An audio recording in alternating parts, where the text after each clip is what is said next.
hoovering and a small part on stalking. Why would a narcissist hoover and how you respond to it? So hoovering is a manipulation tactic used to suck a person back into a relationship. It could be a relationship that, for instance, you've been in, you're still in, and you're at the tail end of maybe leaving. Don't want you to leave. Maybe they're not prepared. Maybe they don't have somebody to monkey branch to, or maybe they're not ready for you to leave because you still have a lot of good fuel that they haven't fully tapped you yet. You get hoovered. Hoovering is very similar to love bomb phase, like in idolization. Or what you'll do is you'll get a lot of gift giving, gaslighting, and guilt tripping. I've been re-idolized at that point.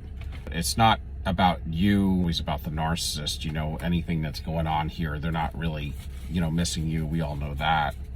But they're missing you as an object, what you can do for them, which in a sense has something to do with to say that they do miss you, your authenticity, unique fuel, the way that you are able to respond to holes that they have.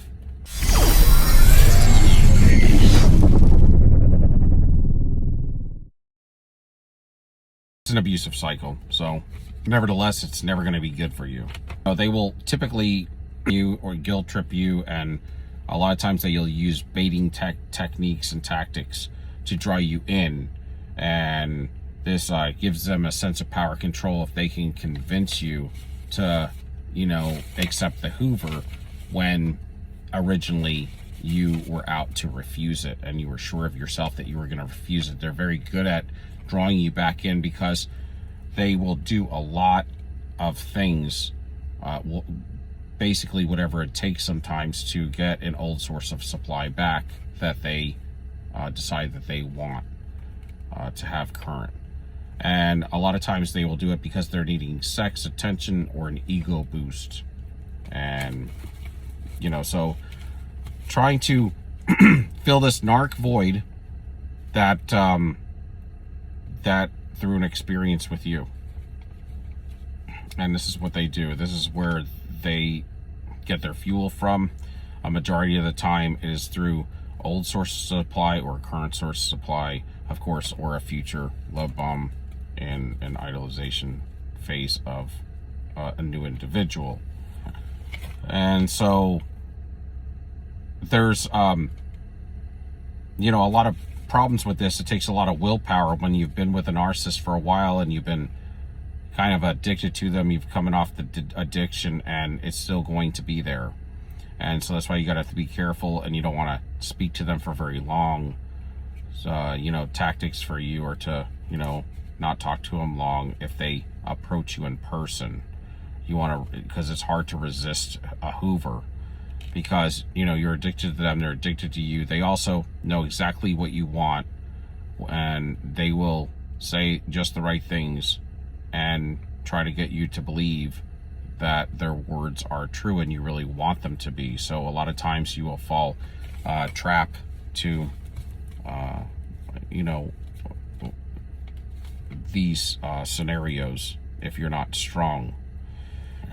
And just so the feelings that they have are not the same as yours, so it's not like they truly do not want to, for instance, reconcile with you for the ways that you want to reconcile, you see. And you got to kind of understand it, because you have to see that, they're out for their next attention fix, their next form of supply through attention, and they'll do whatever it takes if they really need it. And especially in the reason why they're hoovering, it's one thing if they're hoovering because they need, they want your unique supply, but there's another situation where they are out of supply, okay? And that's where they go for a push to make sure they get it, whatever it takes. So there's different, types of hoovers based on, how threatening it is for them, meaning how willing are you to come back, and how much that they feel like you're worth and they need you. Because they have worth for each type of person that pushes out supply to them. they do have, if you have grade A supply, then they call us that, then they're going to have grade B's and C's and stuff. Okay, and they're not as good. Now, they are a little different in the scenarios that they play, but truly they need that primary, because the primary is the one that fuels them daily, the one that knows them, on that intimate level. And not that it's good, the primary gets beat up. It's usually the worst position. But anyway, so, depending on how much they need it, they're very convincing. And hoovering, it preys and exploits, the victim, and preys on their vulnerability and their empathy. And so a lot of times they will bait you into the conversation by saying, that you didn't care about the relationship, and you were always ready to leave, or you wanted to leave, or you didn't love me like you said you did, or you didn't mean it. And a lot of times you just need to say, wait, instead of answering that, don't answer that, and don't get, reactionary. Don't get, you got to make sure your emotions are checked out on this one. You just got to respond like you're dealing with somebody that is a shell of a human that is trying to play a chess match with you. Okay, you just have to play their game and not let yourself psychologically get involved. Just know that they're a joke, and that they're trying to see what they can get from you, and that the joke will be on you. You got to look at it like that, so that you don't just get caught up in the mix and trying to make $1 out of 15 cents, So anyway, they know exactly what you want. They want to get you back into the relationship, and they want to regain that control. That's the next step. And then the next thing you know, shortly down the road, you're going to be in, some sort of constant devalue mode anyway, again, and entrenched again. And a lot of times you get to where, you get weaker and weaker, and because you get drained more and more, and then you start to get hopeless if you keep doing this over and over. So you got to watch this sort of stuff, because you don't want to get completely enmeshed with them and then lose your hope and your faith and your love and, those sort of things. The joy that comes with, living in humanity with, outside from the narcissist.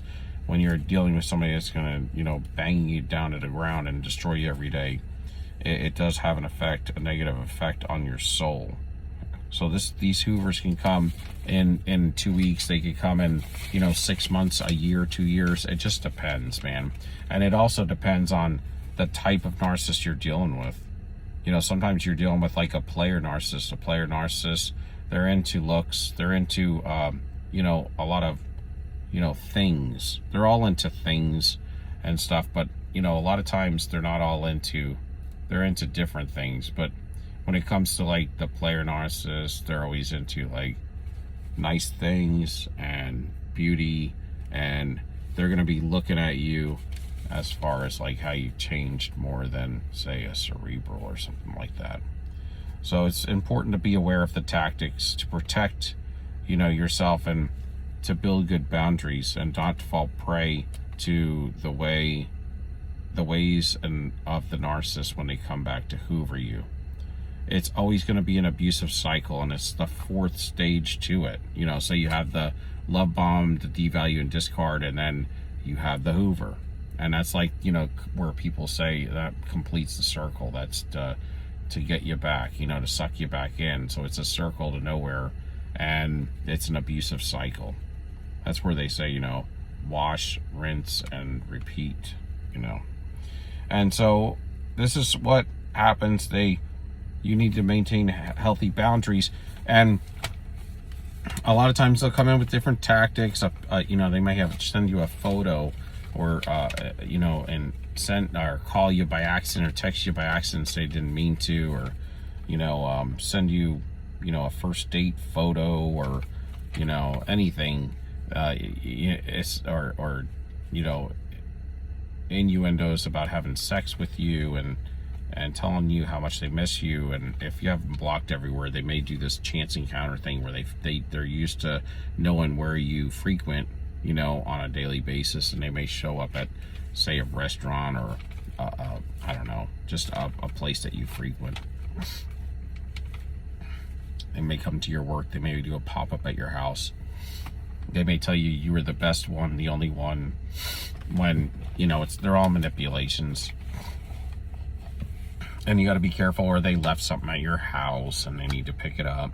But why will they hoover? A lot of times people ask, why will they hoover? Well, they're going to hoover when they're low on supply. They're going to hoover when they're envious of you because you're looking great, man. You've glowed up, you know, or you're making more money. Your finances have grown. Your business has grown. Your looks have gotten better. Maybe you've been getting good gains at the gym and you've been losing weight and building muscle, and you're glowing up because you're not around toxicity. You've been changing up your lifestyle, and it wasn't just as good as it was when they met you the first time, but now it's like excellent.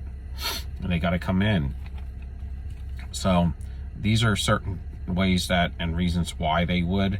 Maybe they need more supply. Maybe they have supply, but that supply doesn't cut it for them completely. You know, because towards the end of a relationship with a narcissist, you know, they drain the hell out of you.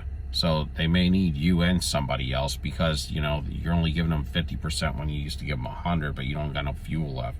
They may like your supply because it's the unique supply. And if they're a king, a queen, and they are spoiled brats, then if they want you, then they got to have you, and they don't give a damn what they got to do to get you. They can't have a no. It's always got to, you know, they got to have what they want, and because that's the way they grew up. So they just believe that they should be able to have whatever they want, and you're their property. They could be bored. It could be a challenge. It could be any of those things. They could be very vindictive. Maybe you hurt them in the past, and you know they always keep score. They say the narcissist always keeps score, but what also keeps score is your body from the trauma. So be careful about that. But anyway, the things that they will come to you, and they may, you know, be vindictive, and they want to get you back and get revenge on you because of what you did to them. So, you know, they may, you know, hoover you back in, and once they get you back in, they may set up, you know, a time they want to have sex with you, and you'll be getting all ready, and then they'll walk out the door. They'll do something like dirty like that, you know, just to dump you or something. And you know, you thought they were going to do something like that. These are scenarios people talk about, and I mean, I'd never experienced like any of that, but this is what, you know, people talk about online, and I know that that's the way they would think. At least some of them. They may need certain types of validation, emotional support, and you fit it. You know, sometimes, you know, they have different supply sources for different things depending on what they're going through. But they also will, because if it's been a long time and you're dating somebody else, they can't let you get too far out from that and fall in love with somebody else and forget about them, because then they'll never get you back. So it's like they gotta lure you back in. And they also have this web where they reap what they sow, and when they get their reaping, if you're connected to them in their harem garage, or if you're family or a flying monkey, then everybody, when they get hit with their reaping what they sow, everybody gets a little bit of it, and that way it doesn't hit just them, it hits everybody that they are in covenant with, so it's less on them. So they don't want to get rid of you, so if you get too far out, they got to come hoover you if you're a good supply and you're valuable to them. And then they stalk you. Typically at time of hoover, stalking goes with hoovering, because stalking is to say, you know, I want to get back in and I'm full of pride, but I need this individual. Or I want to see how to gauge, you know, to heat check or to gauge, you know, how they're doing and if it's worth it yet. So they're going to stalk you, and stalking you is kind of to get familiarity with how you're doing right now. If you're really destroyed and damaged and hurt, then they'll get supply off of that, knowing that they're better than you and they destroyed you, and they'll keep it moving. And just one look at you will give them validation and supply that, you know, they're awesome and they're great and you were the problem. So they have to validate themselves through and their old sources of supply, their future sources and their current sources, and their family, their friends, and their flying monkeys. This is just how it works.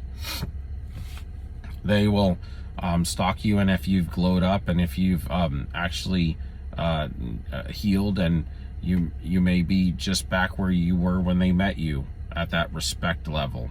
And so they may respect you a little less, but because you've disappeared and you got back at least to where you were, then they'll come back in and re-idolize you and then break you down again. And so that way they have, re-idolizing means they've gotten respect for you again. In other words, instead of looking at you like, you're a piece of trash and you're like ridiculous. That's what they do when they discard you, when they've completely destroyed you. But then you build back up to whoever you were. Sometimes you will build back up even greater than you were, because this kind of stuff can level you up. And even though you're healing from narcissism, you may understand narcissism, but you may still be hooked to the trauma bond, so you may accept them back a few more times. And they talk about that being, kind of like, when they'd say, weaning off the nipple, for instance. That's how it can be with the narcissist. You may like be with them for 5 years, y'all off and on. You may break up a bunch, but when you keep getting re-hoovered, it's bad, and you're trauma bonded when you shouldn't be with them, but you can't help it because you crave them. Then that's a trauma bond. That's a soul tie. Those are things that you need to focus on yourself, get away from them, to break those curses, break them spirits, and you need to stay away from them so that you heal instead of feed those things over and over. But a lot of times that you will find yourself going back to them and getting caught up in hoovers, because you do fall susceptible to it, because the trauma bond is very strong. And so, but you're getting, every time you get hoovered, you'll find that the hoover time is less and less and less. And a lot of times, because what you're dealing with, you feel uneasy about it, but you're still addicted to them. So you may go back for a short time, and then they get shorter and shorter, and that's how you wean off the nipple when it comes to the trauma bond, and to get away from them completely. But they'll stalk you, and if you glowed up and everything, then they're going to want to come back. If you have a new girlfriend or boyfriend, whoever I'm talking to, just fill in the blank, then they're going to want to come back, because if they fall in love with somebody else, then they're going to lose your supply to somebody else, and they are very jealous, and they're property owners according to them. And so that's what they'll do. And like I said, they will do these things and get you back. Sometimes it's because they liked having sex with you. They liked the way you comforted them. These are different things, but they'll come back, and if you're unhooverable, then they'll have to just check on you. But they don't like the idea that if you've glowed up and you're doing really well, and if you've actually leveled up a couple of times, they really, really want you back. And so those if you turn down a hoover, they're going to come back maybe in just a few months or a couple months.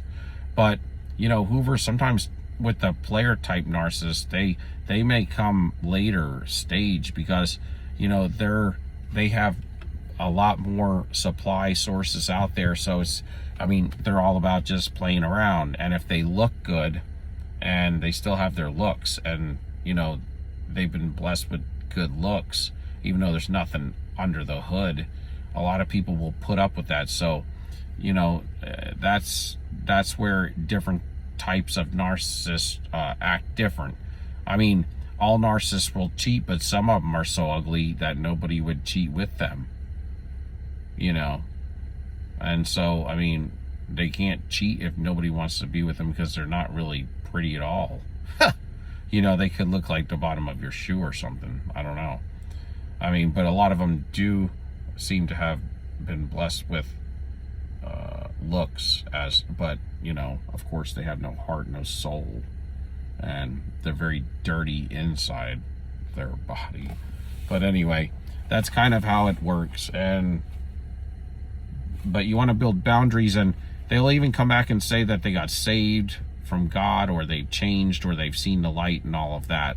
You got to understand, this is a bunch of bull, and it could be very convincing, but in fight or flight mode, like they live, when they need sources of supply, it's like a meal for you. So if you're in the woods, in the wilderness, and you had no meals, well, how would you feel to get a meal? You would be, you would probably do anything it took to get a meal if you needed it for survival. And that's how they look at sources of supply. So they're very they want to keep you in the harem, and they want to always increase the wealth of the harem, meaning get the next best supply, better and better and better, until they met the bar. So they're going to keep coming back to you if you're the bar. So until next time, stand tall, sold you up. Give me a like, subscription, follow me on YouTube. TikTokers and YouTubers, follow me on TikTok. Everything is Sold You Up Productions. And until next time, give me a like, some thumbs up, and a subscription. I love y'all. Peace. Until next time, we out.